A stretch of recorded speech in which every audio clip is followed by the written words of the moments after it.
Dele Giwa had written a letter to Gani Fawehinmi on the 17th of October 1986. Let me read the concluding part of that letter. Dele Giwa says,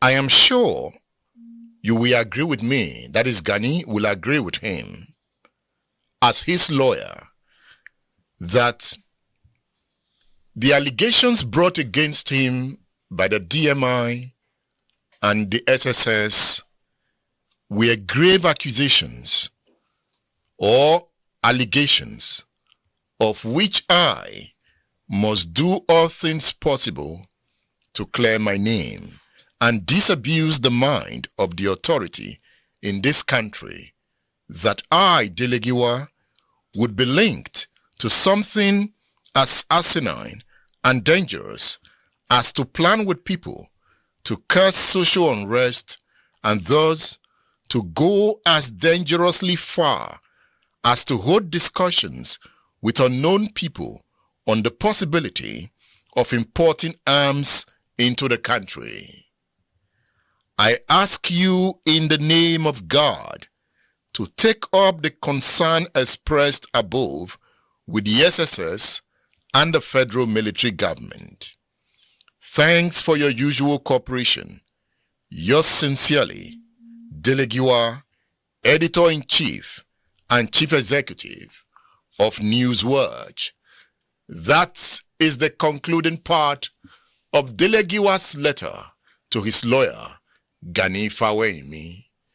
I just read from the book, The Murder of Dele Giwa, The Answered Question, written by Richard Akinnola. Richard Akinnola is on State Affairs. Good to have you on State Affairs. Thank you. I'm glad to be here. You have written a book on Dele Giwa. Your book is so detailed. If you reflect on that letter written by Dele Giwa to Gani Fawehinmi, it was clear that he was afraid for his life because he had been intimidated by the security agencies. When that letter came, it now brought a lot of subjects to the fore. Why were they after him? Well, I think it's pretty obvious that going by the tenor of that letter and the previous interrogation by DMI and SSS, that the security agencies were preparing the ground for what eventually they did on the 19th of October. Because when you make such serious allegations, just like Dele acknowledged there, and talking about importation of arms and stuff like that, and eventually it was exterminated through parcel bomb, that could have been, they could have said that, oh, it was the arms that part of the arms that he imported, or explosives that he imported, that killed him. So they were preparing the ground. And don't forget that these people, when you are dealing with intelligence officers, I mean, give it to them, they are quite intelligent.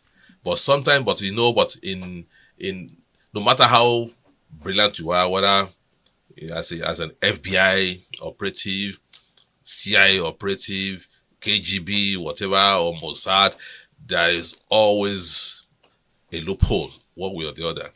So they played into Dele's hand, and Gani, being a very clever person, it was Gani who actually told him, put it in writing, as if he knew, put it in writing what actually happened. Because Dele Giwa made verbal report to Gani, and Gani said, put it in writing. And Dele put it in writing, which was a very nice thing to have been done at that time, because obviously they were preparing the ground for what eventually happened.